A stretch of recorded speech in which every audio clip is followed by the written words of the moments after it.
Chapter 18. After these things Paul departed from Athens and came to Corinth, and found a certain Jew named Aquila, born in Pontus, lately come from Italy with his wife Priscilla, because that Claudius had commanded all Jews to depart from Rome, and came unto them. And because he was of the same craft, he abode with them and wrought, for by their occupation they were tent-makers.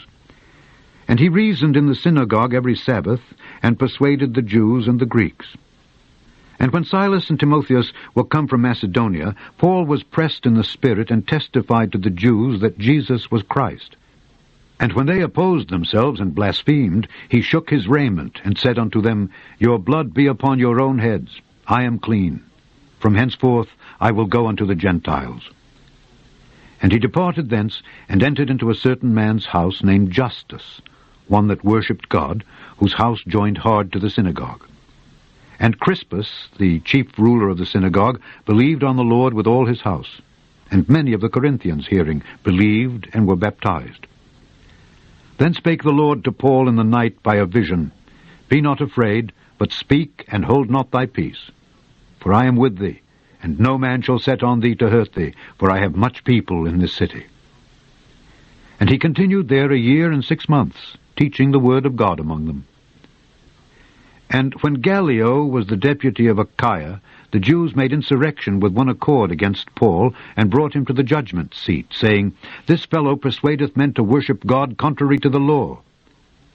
And when Paul was now about to open his mouth, Gallio said unto the Jews, If it were a matter of wrong or wicked lewdness, O ye Jews, reason would that I should bear with you.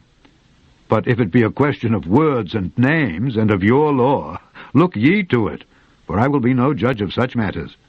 And he drave them from the judgment seat. Then all the Greeks took Sosthenes, the chief ruler of the synagogue, and beat him before the judgment seat. And Gallio cared for none of those things.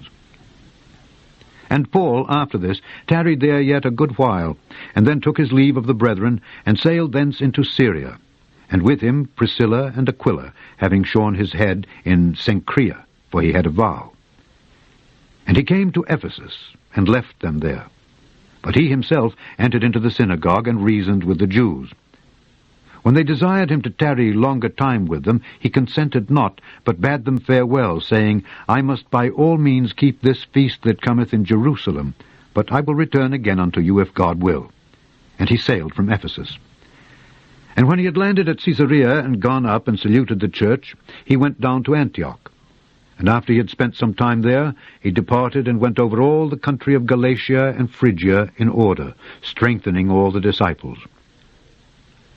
And a certain Jew named Apollos, born at Alexandria, an eloquent man and mighty in the Scriptures, came to Ephesus. This man was instructed in the way of the Lord, and being fervent in the Spirit, he spake and taught diligently the things of the Lord, knowing only the baptism of John. And he began to speak boldly in the synagogue, whom, when Aquila and Priscilla had heard, they took him unto them, and expounded unto him the way of God more perfectly.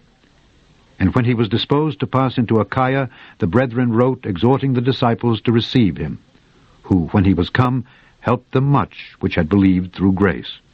For he mightily convinced the Jews, and that publicly, showing by the Scriptures that Jesus was Christ.